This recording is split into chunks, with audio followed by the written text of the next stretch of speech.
Shalom Hope Church, welcome home. Selamat datang di ibadah online Hope Church. Sebelum memulai ibadah, yuk kita saksikan beberapa informasi terlebih dahulu.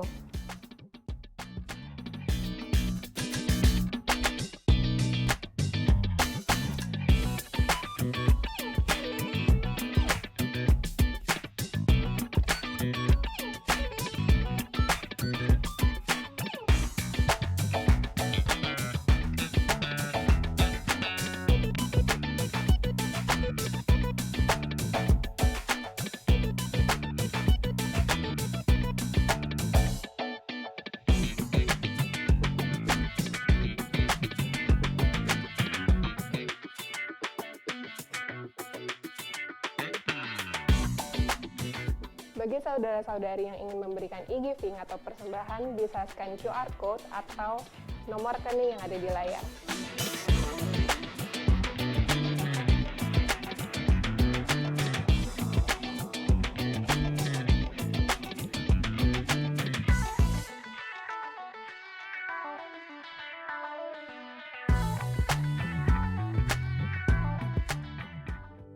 Sebelum kita memulai ibadah, mari kita berdoa. Tuhan Yesus, terima kasih untuk hari ini kami bisa berkumpul di ibadah online. Tuhan, Kau yang pimpin kami, ajar kami untuk mengerti lebih lagi Tuhan isi firman-Mu, dan biarlah puji-pujian kami menjadi dupa yang harum bagi-Mu. Di dalam nama-Mu, Tuhan Yesus Kristus, kami berdoa dan mengucap syukur. Amin. Selamat beribadah, Tuhan Yesus memberkati. Tuhan, hari ini kami mau datang Tuhan, karena kami rindu Tuhan untuk berada lebih dekat lagi dengan Engkau Tuhan. Kami rindu Tuhan untuk terus mengenal-Mu Tuhan, karena kami sadar Tuhan, semua yang terjadi dalam hidup kami Tuhan, semua hal yang baik yang boleh kami alami Tuhan, itu semua adalah karya-Mu Tuhan. Dan Kaulah anugerah terindah dalam hidup kami Tuhan. Sungguh kami mengasihi-Mu Tuhan, sungguh kami mengasihi-Mu Tuhan, dan kami rindu Tuhan untuk lebih lagi mengenal-Mu Tuhan. Oh Jesus, terima kasih Bapa, terima kasih Tuhan untuk segala kebaikan-Mu, penyertaan-Mu Tuhan yang selalu sempurna dalam hidup kami. Oh Jesus, terima kasih Bapa, ku bersyukur Tuhan, ku bersyukur, terima kasih.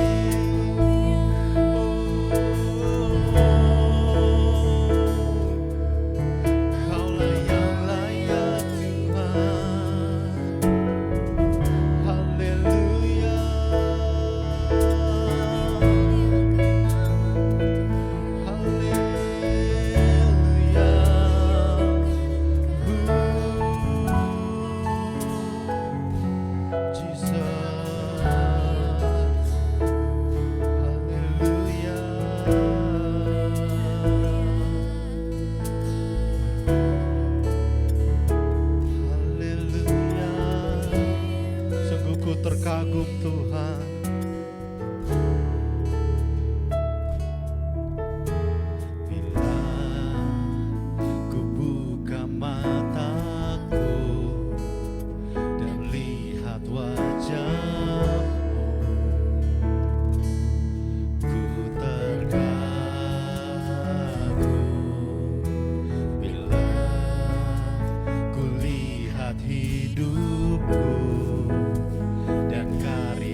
wajah-Mu.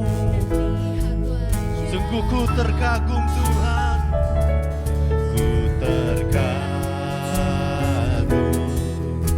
bila ku lihat hidupku dan karya tangan-Mu.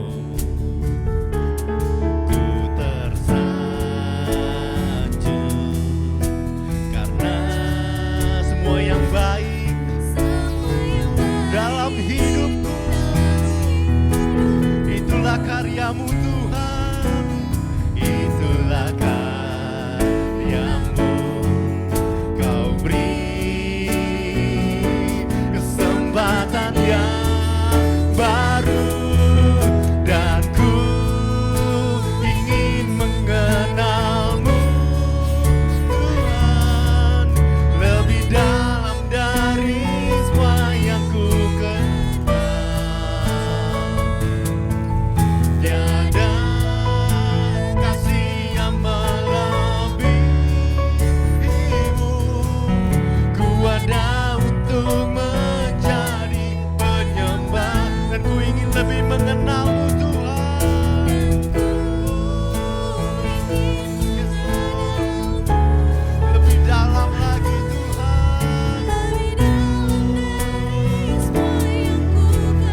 lagi mengenal-Mu Tuhan, lebih dekat lagi, lebih intim lagi, mengerti isi hati-Mu.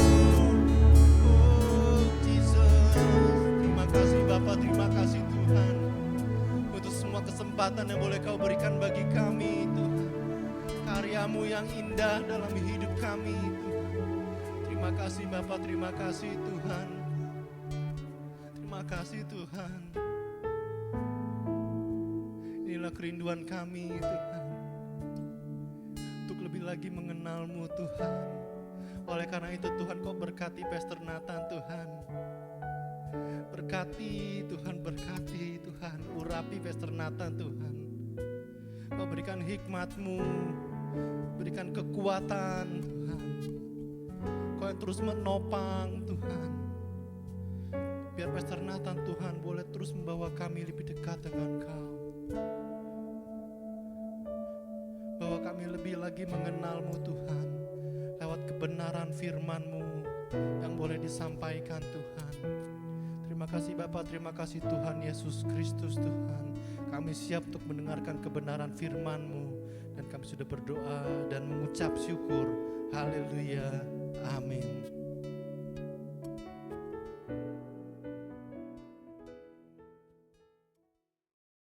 Shalom saudara-saudara semua, senang sekali bisa menyapa saudara-saudara pada hari ini.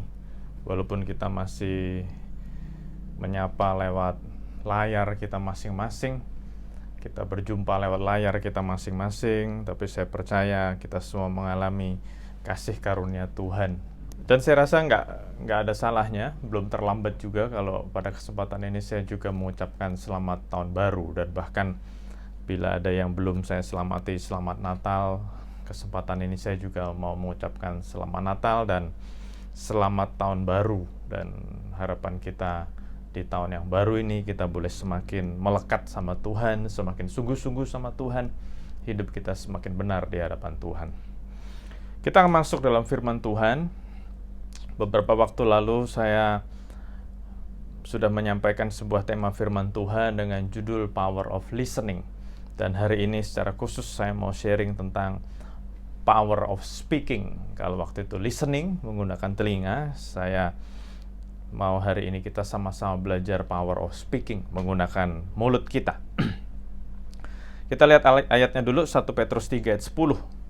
1 Petrus 3 ayat yang ke-10. Siapa yang mau mencintai hidup dan mau melihat hari-hari baik, ia harus menjaga lidahnya terhadap yang jahat dan bibirnya terhadap ucapan-ucapan yang menipu. Saya ulangi sekali lagi, 1 Petrus 3 ayat yang ke-10. Siapa yang mau mencintai hidup dan mau melihat hari-hari baik, ia harus menjaga lidahnya terhadap yang jahat dan bibirnya terhadap ucapan-ucapan yang menipu. Luar biasa ya, di Alkitab kita bisa menemukan ternyata firman Tuhan juga ngasih kita tips, memberikan kepada kita cara bagaimana kita bisa mencintai hidup dan melihat hari-hari yang baik.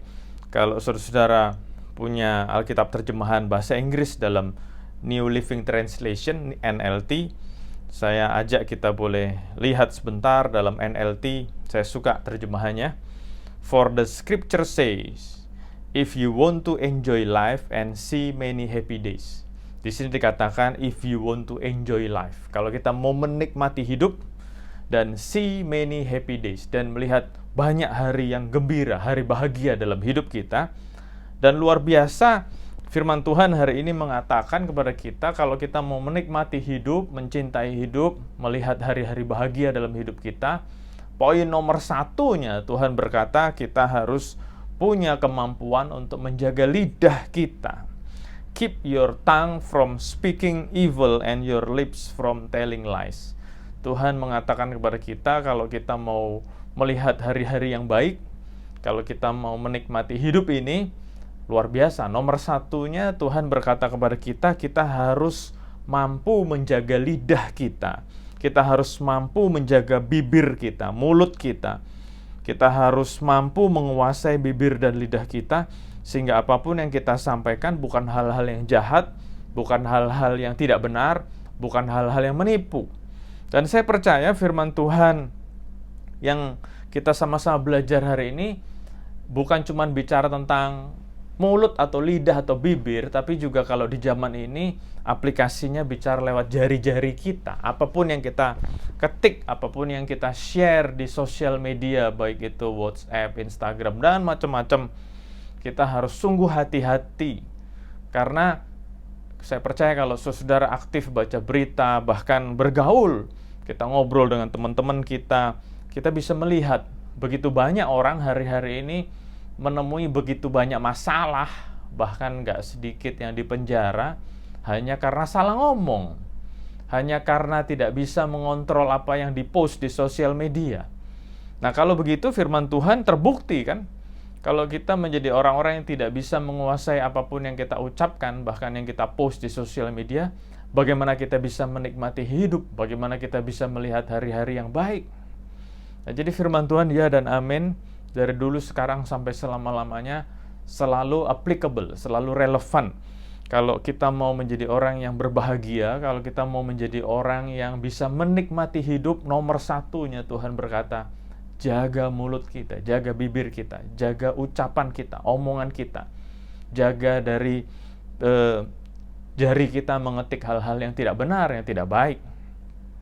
Jadi pastikan apapun yang kita mau post di sosial media adalah hal yang benar. Nah, kalau kita dapat sesuatu, kita harus uji dulu, bener nggak? Kalau nggak bener, ngapain di forward? Ngapain diteruskan ke orang lain? Ngapain di copy paste? Nah, poin yang kedua yang saya mau bagikan kepada saudara-saudara semua, kalau itu benar, kita juga mesti pikirkan, ada gunanya nggak kita post itu? Ada gunanya nggak kita sharing itu? Ada gunanya nggak kita forward? Jadi, saya berani mengatakan kalau itu tidak ada gunanya, walaupun nggak salah, walaupun itu benar, kita mesti berpikir berkali-kali untuk post itu. Bahkan lewat ucapan kita, kalau kita dengar sesuatu, buat apa juga kita cerita-cerita ke orang? Pertama, itu harus pastikan benar. Kedua, ada gunanya nggak kita cerita-cerita orang? Nah, kita lanjut. Kenapa sih kita harus jaga bibir, kita harus jaga mulut, jaga ucapan, bahkan jaga jari kita dari nge-post hal-hal yang seperti itu? Nah, hari ini saya mau sharing ada beberapa poin. Kenapa Tuhan mau kita menjaga ucapan kita? Tuhan mau kita menjaga bibir kita, menjaga apapun yang keluar dari mulut kita. Nomor satu, luar biasa, dalam kitab Kejadian pasal 1, kita bisa menemukan proses penciptaan bumi, langit beserta isinya. Bahkan bukan cuma bumi, langit, tapi segala tata surya. Itu kita bisa lihat di Kejadian pasal 1. Dan di situ dikatakan Tuhan menciptakan semuanya itu, kecuali waktu menciptakan manusia, Tuhan menciptakan semuanya itu dengan mulutnya, dengan bibirnya, dengan firman-Nya. Salah satu contoh ada di ayat yang ketiga, berfirmanlah Allah, jadilah terang, lalu terang itu jadi. Nah, di ayat-ayat setelahnya kita bisa menemukan Tuhan berfirmanlah Allah, jadilah cakrawala, maka cakrawala terjadi, dan sebagainya. Nah, di pasal-pasal berikutnya, waktu Tuhan menciptakan manusia, Tuhan menggunakan kata-kata, mari kita menciptakan manusia yang segambar dan serupa kita. Nah, jadi saya harap kita semua nangkep ya. Waktu Tuhan menciptakan manusia diciptakan segambar dan serupa Tuhan. Nah, Tuhan waktu menciptakan langit, bumi, dan isinya, Tuhan menggunakan bibirnya, ucapannya, berfirman, terus jadi. Nah, waktu Tuhan menciptakan manusia, Tuhan memberikan kepada manusia adalah segambar dan serupa. Berarti kita mewarisi kuasa Tuhan itu. Lewat ucapan kita jadi bisa menciptakan sesuatu. Ucapan kita bisa terjadi loh. Makanya poin nomor 1, kenapa kita mesti hati-hati dengan ucapan kita, dengan mulut kita, dengan bibir kita, dengan lidah kita? Karena nomor 1 kita mesti ingat, Tuhan memberikan kepada kita kuasa dalam perkataan kita. Nah, kalau kita nggak hati-hati menggunakan kata-kata kita, ucapan kita, waktu kata-kata kita terjadi, jangan salahin siapa-siapa. Kalau kata-kata kita terjadi. Nah, saya pengen kita semua sama-sama belajar, bukan cuma saudara mendengar, tapi saya yang menyampaikan firman Tuhan pun terus diingatkan untuk hati-hati dengan kata-kata. Kenapa? Ingat, kata-kata kita berkuasa. Kata-kata kita ada kuasanya. Makanya ucapkan kata-kata yang baik, yang benar, yang positif, yang membangun. Saya mau beri beberapa contoh. Kadang-kadang kita emosi nggak bisa mengendalikan diri. Contoh yang paling gampang. Mungkin ada beberapa orang yang merasa dirinya kok gampang capek ya, badannya gampang capek. Bahkan bukan cuma badannya, pikirannya gampang capek. Gampang bete gitu ya. Nah, Tuhan mengingatkan kepada saya, biasanya manusia juga, bisa capek juga. Jadi, ada kalanya capek gitu ya, capek. Tapi capek bukan karena ngantuk, bukan karena lelah, karena kurang istirahat dan sebagainya. Tapi badan kok rasanya nggak enak, pikiran rasanya nggak enak, capek. Dan saya mengatakan ini bukan karena sakit ya. Karena saya tahu salah satu gejala COVID-19 adalah kelelahan. Enggak, saya nggak mau bicara itu. Nah, satu kali Tuhan mengajar kepada saya, lewat percakapan dengan banyak orang, saya sering dengar orang ngomong, capek deh. Capek deh. Nah, waktu saya mendengar kata-kata itu, Tuhan ngingetin saya, makanya jangan menggunakan mulut kita ngomong kayak gitu, capek deh. Makanya banyak orang nggak sadar, badannya gampang capek, pikirannya gampang capek, emosinya gampang capek. Kenapa? Karena dia hobi ngomong begitu, capek deh. Ketemu hal yang dia nggak suka, dia ngomong, capek deh. Ketemu apa lagi, dia ngomong, capek deh. Nah, saya harap hari ini saya tidak menghakimi siapapun, karena memang ini tidak dalam ajang penghakiman. Tapi ini mengingatkan, kita jaga mulut kita. Jangan sekali-sekali ngomong, capek deh. Nanti kalau apa yang kita ucapkan terjadi, kita jadi gampang capek, bukan salah siapa-siapa. Karena memang kita gampang ngomongnya, capek deh. Nah, lebih lanjut, contoh berikutnya adalah buat pasangan suami istri. Waktu saya mengajar kelas BPN, saya sering banget ngomong kepada orang-orang yang ikut kelas BPN, bimbingan pranikah itu, ada beberapa vocabulary yang harus dihapus waktu kita sudah menikah. Salah satu contoh vocabulary atau kata-kata yang harus dihapus adalah cerai. Pisah, itu harus dihapus. Jadi kalau kita berantem, kita ribut, kita argumentasi, ya wajar lah ya, namanya juga suami istri. Itu kan bagian dari bentuk komunikasi, bagian dari mengatasi konflik.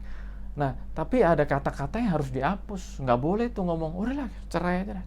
Udahlah pisah aja lah. Karena waktu kita ucapkan itu, nomor satu, kata-kata itu didengar oleh pasangan kita dan itu melukai mereka. Nomor dua, kata-kata kita didengar oleh iblis dan iblis akan menuntut kita. Lambat atau cepat, iblis akan menuntut kita. Katanya waktu itu mau cerai. Katanya waktu itu mau pisah. Dan ingat, hari ini kita belajar kata-kata kita berkuasa. Jadi beberapa vocabulary atau kata-kata yang dihapus buat orang yang sudah menikah, yang tadi sudah saya sampaikan, cerai, pisah, dan kata-kata lain adalah, aduh aku sudah nggak tahan sama kamu, aku sudah nggak tahan. Terus berikutnya adalah, kamu kok salah terus sih, kamu kok ngerepotin terus sih. Padahal salahnya baru sekali dua kali, benernya ribuan kali. Tapi namanya orang emosi kan sering kali gitu. Baiknya ribuan kali. Ngerepotinnya paling 1-2 kali. Tapi ngomongnya kamu ngerepotin terus. Nah, kata-kata seperti itu harus dihapus. Kita sebagai orang-orang yang sudah menikah nggak boleh mengucapkan kata-kata itu. Ingat, kata-kata kita berkuasa. Kalau akhirnya nanti pasangan kita bener-bener jadi ngerepotin terus, ingat, bukan salah siapa-siapa. Termasuk orang tua dengan anak. Kadang-kadang memang nggak gampang mendidik anak. Nggak gampang, harus diakui. Tapi kita tidak boleh menggunakan kata-kata yang nggak benar. Saya pernah beberapa kali dengar ada orang tua ngatain anaknya sendiri, bego lu. Waduh. Kalau anak kita benar-benar jadi bego, yang paling rugi adalah kita jadi orang tuanya. Nah, kita sebagai orang tuanya nggak boleh ngomong begitu. Kalau anak memang mendapat nilai yang tidak baik atau melakukan kesalahan, ya wajar lah, namanya juga manusia. Kita sebagai manusia juga, walaupun kita judulnya orang tua, kadang-kadang juga salah. Tapi jangan pernah ngatain anak kita bego, bodoh, dan sebagainya. Nah, makanya kita harus jaga omongan kita, jangan mengucapkan kata-kata seperti itu. Itu nomor satu. Tuhan memberikan kepada kita kuasa, ingat, segambar dan serupa Tuhan. Makanya kita harus jaga omongan kita. Ingat, we have power in our tongue. Kita punya kuasa dalam ucapan kita. Nomor dua, kenapa kita harus jaga mulut kita? Kenapa harus jaga ucapan kita? Yesaya 50 ayat 4. Yesaya 50 ayat 4, Tuhan berkata, Tuhan Allah telah memberikan kepadaku lidah seorang murid, supaya dengan perkataan aku dapat memberi semangat baru kepada orang yang letih lesu. Yesaya 50 ayat 4 dikatakan, Tuhan memberikan kepada kita lidah seorang murid. Tujuannya apa? Supaya dengan perkataan kita memberikan semangat yang baru kepada orang yang letih lesu. Memasuki tahun yang baru ini, Tuhan mau kita menggunakan lidah kita untuk memberikan semangat yang baru kepada orang yang letih lesu. Kita keluar atau kita meninggalkan tahun 2020, banyak orang bilang tahun 2020 tahun yang luar biasa berat karena COVID-19, karena krisis ekonomi dan sebagainya. Dan memasuki tahun 2021, marilah kita menjadi orang-orang yang dipakai Tuhan untuk membangun keluarga kita, membangun komunitas kita, membangun pergaulan kita dengan kata-kata kita yang membangun. Bukan dengan kata-kata yang menjelek-jelekan, bukan dengan kata-kata yang membuat orang semakin terintimidasi, bukan membuat orang jadi takut dengan kata-kata kita. Tuhan berkata apa? Tuhan menggunakan mulut kita untuk memberikan semangat yang baru. Oleh karena itu, kita mesti sadar menggunakan bibir ini, lidah ini, mulut ini, ucapan-ucapan ini untuk menyampaikan kata-kata yang menguatkan. Beda loh, orang kalau dikasih kata-kata yang menguatkan, wajahnya bisa berubah. Dan ini saya praktekkan terus dalam hidup saya. Setiap kali saya ketemu orang, baik yang saya kenal, nggak kenal, istri saya aja kaget ya. Dulu waktu pertama kali kenal saya orangnya diem gitu ya, tapi berjalannya waktu Tuhan mendidik saya, mengajar saya, kalau ketemu orang, shalom, semangat ya gitu ya, shalom, wah bapak kelihatannya seger banget hari ini. Orang kalau diomongin begitu langsung senyum gitu ya, langsung beda wajahnya. Coba kita balik, kita ketemu orang, kita bilang, bete amat sih lu, jelek amat sih lu. Orang dianya nggak jelek, bisa jadi jelek karena omongan kita. Tetapi sebaliknya, seperti tadi saya katakan, walaupun ada orang yang kayaknya lagi lesu, tapi waktu kita bilang, wah hari ini semangat ya, hari ini ada sukacita ya, wajahnya bisa berubah. Ingat, mulut kita diberi kuasa sama Tuhan. Nah, waktu kita mengucapkan kata-kata yang positif, yang membangun, itu memberi semangat yang baru dalam hidup orang lain. Saya percaya kita juga senang kalau ketemu orang yang kata-katanya positif. Kita sebel kalau ketemu orang kata-katanya negatif terus, kata-katanya mengintimidasi terus, nggak suka kan? Sama kita juga kalau jadi orang, kita ketemu orang lain ya menggunakan kata-kata yang baik. Efesus 4 ayat 29, Efesus 4 ayat 29, poin yang sama. Janganlah ada perkataan kotor keluar dari mulutmu, tetapi pakailah perkataan yang baik untuk membangun, di mana perlu supaya mereka yang mendengarnya beroleh kasih karunia. Gunakan kata-kata ini untuk membangun berkali-kali. Kita dengar kata-kata ini.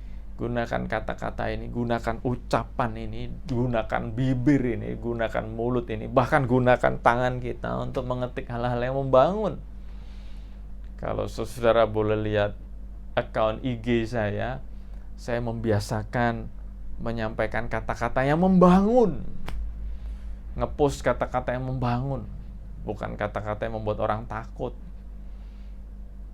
Banyak cerita ya, sejak masuk pandemi COVID-19 kita jadi jagoan, kita jadi ahli di bidang virus. Kenapa?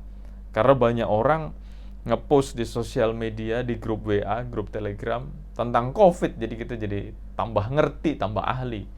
Sebagian dari kita jadi tambah takut gitu ya.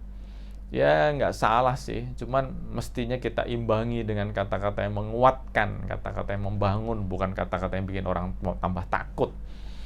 Jadi poin nomor 2, marilah kita gunakan mulut kita, ucapan kita, apapun yang keluar dari hidup kita, sebuah kata-kata yang positif, yang benar, yang membangun orang lain. Yang ketiga, Matius 12 ayat 36 dan 37. Matius 12 ayat 36 dan 37 di sini dikatakan, "Tetapi aku berkata kepadamu, setiap kata sia-sia yang diucapkan orang harus dipertanggungjawabkannya pada hari penghakiman. Karena menurut ucapanmu engkau akan dibenarkan dan menurut ucapanmu pula engkau akan dihukum." Nah, di sini tadi poin pertama bicara tentang Tuhan menciptakan langit, bumi, dan isinya menggunakan perkataannya dan kita diberi kuasa yang sama. Poin yang kedua, Tuhan mau kita menggunakan ucapan kita untuk hal-hal yang membangun. Poin yang ketiga, kita diingatkan bahwa apapun yang keluar dari ucapan kita akan dibawa di hari penghakiman dan kita harus bertanggung jawab. Saya harap poin yang ketiga ini boleh membuat kita semakin hati-hati dalam menggunakan ucapan kita. Ingat, ayatnya jelas. Setiap kata sia-sia yang diucapkan orang harus dipertanggungjawabkannya pada hari penghakiman. Nah, jadi mari kita lebih sungguh-sungguh menggunakan kata-kata kita. Lebih sungguh-sungguh menggunakan mulut bibir kita. Jangan ada kata-kata sia-sia. Jangan ada kata-kata yang nggak benar. Jangan ada ucapan-ucapan yang negatif. Jangan ada ucapan-ucapan kotor. Bahkan jangan ada hal-hal bohong, fitnah, hoax, dan sebagainya. Karena apa? Ingat, apapun yang kita ucapkan akan dibawa menjadi alat untuk menghakimi kita nanti. Oleh karena itu, yuk kita sungguh-sungguh hati-hati dalam menggunakan bibir, lidah kita, ucapan kita, mulut kita. Sungguh-sungguh hati-hati. Hati-hati benar-benar. Karena setiap hal yang kita ucapkan, yang keluar dari bibir, lidah kita akan menjadi bahan untuk menghakimi kita. Dan kita harus bertanggung jawab akan hal itu. Yang keempat, Amsal 10 ayat 19. Amsal 10 ayat 19. Amsal 10 ayat 19, di dalam banyak bicara pasti ada pelanggaran. Tetapi siapa yang menahan bibirnya berakal budi. Luar biasa ya. Di sini dikatakan di dalam banyak bicara pasti ada pelanggaran. Tetapi siapa yang menahan bibirnya berakal budi. Kitab Amsal yang seringkali dibilang Book of Wisdom, buku kebijaksanaan, mengajarkan salah satunya, itu pengajarannya banyak ya kitab Amsal. Salah satunya hal yang menarik pikiran kita hari ini adalah di sini dikatakan di dalam banyak bicara pasti ada pelanggaran. Oleh karena itu kita khususnya buat orang-orang yang hobinya ngomong terus ya, mesti hati-hati ngomong. Karena banyak ahli-ahli juga mengatakan semakin orang suka ngomong, kebenaran dalam ucapannya itu semakin dipertanyakan. Misalnya dia ngomong selama 1 jam nggak berhenti gitu ya, ngomong terus. Jadi kalau ngobrol, kalau diskusi, dia yang mengambil dominasi gitu ya dalam pembicaraan, cerita macam-macam. Ahli-ahli juga mengatakan semakin orang banyak ngomong, dia punya potensi untuk menyampaikan hal-hal yang tidak benar. Nah, beda banget sama orang-orang yang bisa menahan ucapannya. Orang-orang yang bijaksana itu nggak banyak ngomong gitu ya, tapi sekali ngomong des gitu, sesuatu yang memukau gitu, keren banget ya omongannya. Udah gitu nggak banyak ngomong lagi, nanti setelah ngomong lagi dia kita yang denger terkesima, terpana kayak gitu. Nah, yuk kita belajar kayak begitu gitu ya. Jadi jangan terlalu mengumbar ucapan-ucapan. Saking udah nggak ada bahan ngomong gitu ya, kita ngibul gitu. Ngapain juga. Jadi mari Kita menjadi orang-orang yang bijaksana, menjadi orang-orang yang berakal budi, salah satu bentuknya atau buktinya adalah kita bisa menahan bibir kita. Nggak semua hal dalam hidup ini perlu kita responi. Yang setuju katakan amin. Walaupun kita di rumah masing-masing, nggak salah ngomong amin. Sekali lagi saya katakan, nggak semua hal yang terjadi dalam hidup ini perlu kita responi. Kita tahan bibir kita, tahan ucapan kita. Nah, kalau kita bisa menahan bibir ucapan kita, di sini dikatakan kita adalah orang yang berakal budi. Kenapa di sini dikatakan loh, semakin banyak ngomong, orang punya potensi melakukan kesalahan, melakukan pelanggaran. Makanya poin yang keempat, mengingatkan kita semua. Sekali lagi saya katakan firman Tuhan ini bukan buat saudara-saudara aja yang dengar, tapi buat saya juga gitu ya.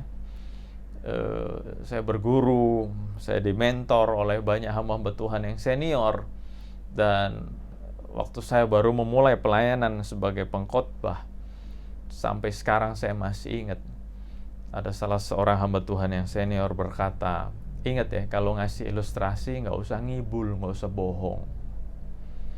Saya kaget karena dulu saya nggak tahu, saya belum pernah khotbah diceritain gitu. Ternyata dengan berjalannya waktu, bener ya, kadang-kadang kita butuh ilustrasi dan kita dicobai untuk membuat ilustrasi dengan cara kita ngibul, kita bohong.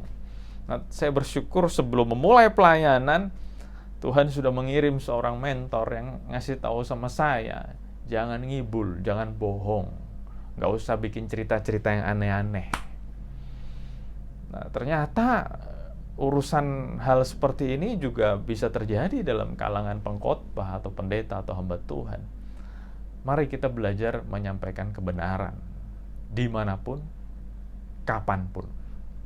Jadi kalau memang itu nggak perlu diresponi, nggak usah diresponi. Kalau nggak perlu dibuka mulut, nggak usah buka mulut. Kalau nggak perlu diceritain, nggak perlu diceritain. Ingat, di dalam banyak bicara pasti ada pelanggaran. Yang berikutnya, nomor 5. Nomor 5, Amsal 18 ayat 21. Hari ini kita banyak ayat, saya harap kita bisa mengikuti dengan baik. Amsal 18 ayat 21. Hidup dan mati dikuasai lidah, siapa suka menggemakannya akan memakan buahnya. Nah, ini yang banyak terjadi di sekeliling kita ya. Orang yang slip of the tongue, itu mau nggak mau akhirnya berurusan dengan hukum. Di sini dikatakan hidup dan mati dikuasai lidah, siapa suka menggemakannya akan memakan buahnya. Jadi penting banget, poin nomor 5 ada hubungan erat dengan poin nomor 4, supaya kita bisa menguasai ucapan kita, menguasai mulut kita, menguasai bibir kita. Kita mesti menjadi orang yang bisa menahan diri. Jadi kalau salah satu rasa dalam buah roh, kan kita belajar buah roh ya, satu buah dengan 9 rasa, salah satunya adalah pengendalian diri. Ternyata mengendalikan mulut kita salah satu bentuk dari kita mengendalikan diri. Ingat sekali lagi yang sudah kita dengar sama-sama tadi, tidak semua hal dalam hidup ini perlu kita responi. Tidak semua hal yang terjadi dalam hidup ini perlu kita tanggapin gitu ya. Daripada kita salah. Nah, sering orang-orang yang dekat sama saya nanya, mereka biasanya panggil saya Koh itu kejadian ini gimana? Koh itu kejadian ini gimana? Ya, buat orang-orang dekat sama saya pasti tahu. Saya malah sering ngomong, saya nggak tahu, nggak mau komen lah, daripada salah gitu ya. Karena apa? Ya kalau saya nggak expert di bidang itu, ngapain ngasih komen daripada salah. Nah, jadi mari kita belajar. Ingat, hidup dan mati dikuasai lidah. Siapa yang suka menggemakannya akan makan buahnya. Dengan kata lain, ayat ini sebenarnya bicara tentang apapun yang kita ucapkan itu ada konsekuensinya. Jadi jangan salah-salah ngomong lah, karena setiap yang kita katakan ada konsekuensinya. Yang keenam luar biasa, saya kaget. Yakobus 3:2, sebab kita semua bersalah dalam banyak hal. Barang siapa tidak bersalah dalam perkataannya, ia adalah orang sempurna yang dapat juga mengendalikan seluruh tubuhnya. Luar biasa ya. Kitab Yakobus berkata, orang yang bisa mengendalikan ucapannya, orang yang bisa mengendalikan perkataannya, di situ dikatakan apa? Dia orang yang sempurna. Jadi saya baca sekali lagi ayatnya supaya kita semakin ngeh. Kita semua bersalah dalam banyak hal, betul. Tapi barang siapa tidak bersalah dalam perkataannya, ia adalah orang yang sempurna yang dapat juga mengendalikan seluruh tubuhnya. Kitab Yakobus ini banyak bicara tentang mengendalikan lidah. Kalau kita baca secara keseluruhan kitab Yakobus, dikatakan lidah itu seperti api yang kecil yang bisa membakar seluruh hutan. Dan itu terjadi hanya karena lidah bisa terjadi perang, hanya karena lidah bisa terjadi kegaduhan dalam rumah tangga, macam-macam. Makanya di sini dikatakan orang yang bisa mengendalikan lidahnya, mengendalikan ucapannya, mengendalikan kata-katanya. Di sini dikatakan apa? Sempurna. Saudara mau menjadi orang sempurna dimulai dari ini loh, kendalikan lidah kita, ucapan kita, kata-kata kita. Nggak tahu kenapa saya jadi suka banget ngomong statement ini hari ini. Nggak semua hal yang terjadi perlu kita tanggapin. Nggak semua hal yang terjadi dalam hidup ini perlu kita responi. Jadi udahlah, stay cool aja, nggak usah banyak ngomong. Stay cool. Karena waktu kita bisa mengendalikan ucapan kita, di sini dikatakan apa? Kita adalah orang yang sempurna. Yang ketujuh, yang terakhir untuk kesempatan ini, sebenarnya masih ada beberapa poin lagi, tapi karena waktu saja, saya harap yang terakhir ini juga bisa mengingatkan kita semua. Yakobus 1 ayat 26. Yakobus 1 ayat 26. Jikalau ada seorang menganggap dirinya beribadah tetapi tidak mengekang lidahnya, ia menipu dirinya sendiri, maka sia-sialah ibadahnya. Wah, ini buat kita semua, khususnya buat pengerja, pelayan Tuhan, kita mesti ingat loh. Kalau kita nggak bisa mengekang lidah kita, sia-sialah ibadah kita. Hari-hari ini semuanya online. Tapi saya kagum ya, walaupun semuanya online, tidak berarti kita nggak ibadah gitu. Ibadahnya online, semuanya online. Dan nggak sedikit dari kita full hari Minggu sampai Sabtu semuanya ada kegiatan. Semuanya punya kegiatan. Dan semuanya judulnya ibadah. Nggak salah, bagus. Bagus banget bahkan saya mau katakan. Tapi ayat ini saya harap mengingatkan kepada kita semua bahwa apapun yang kita lakukan itu tadi, tapi kalau kita nggak bisa mengekang lidah kita, firman Tuhan katakan apa? Sia-sia ibadah kita. Sia-sia. Kalau kita nggak bisa mengekang lidah kita, nggak bisa mengekang apa yang kita ketik-ketik di sosial media, semua ibadah itu sia-sia.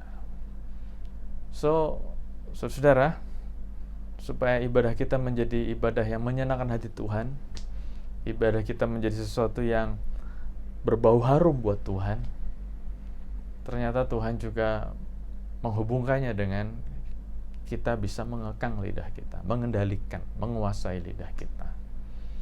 Jadi hari ini kita sama-sama belajar, kita semua sama-sama belajar. Bukan hanya saudara yang mendengar, tapi saya juga diingatkan. Yuk, kita jaga lidah kita, jaga ucapan kita, termasuk jari kita dari ngetik-ngetik yang ada di sosial media. Amin buat firman Tuhan. Bapak yang bersyukur Tuhan untuk firman-Mu yang boleh Engkau sampaikan buat kami semua hari ini. Aku berdoa Tuhan, Engkau jamah setiap kami, khususnya mulut kami, jari-jari kami Tuhan, supaya kami mampu Tuhan untuk menguasainya. Kami menggunakan kata-kata kami hanya untuk yang baik, benar, dan membangun. Kami menggunakan jari-jari kami untuk mengetik, untuk post yang baik, benar, yang membangun. Kami tidak mau membuat dunia menjadi semakin gaduh, semakin berisik.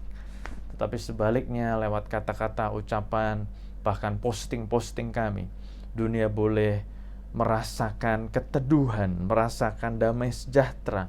Mereka boleh dikuatkan, dibangun hidup mereka. Terima kasih Bapa, bahkan dalam lingkup yang paling kecil dalam keluarga kami, biarlah lewat ucapan-ucapan kami boleh menguatkan yang lemah, kami boleh menghibur yang susah, kami boleh dipakai Tuhan untuk menyampaikan kebenaran demi kebenaran.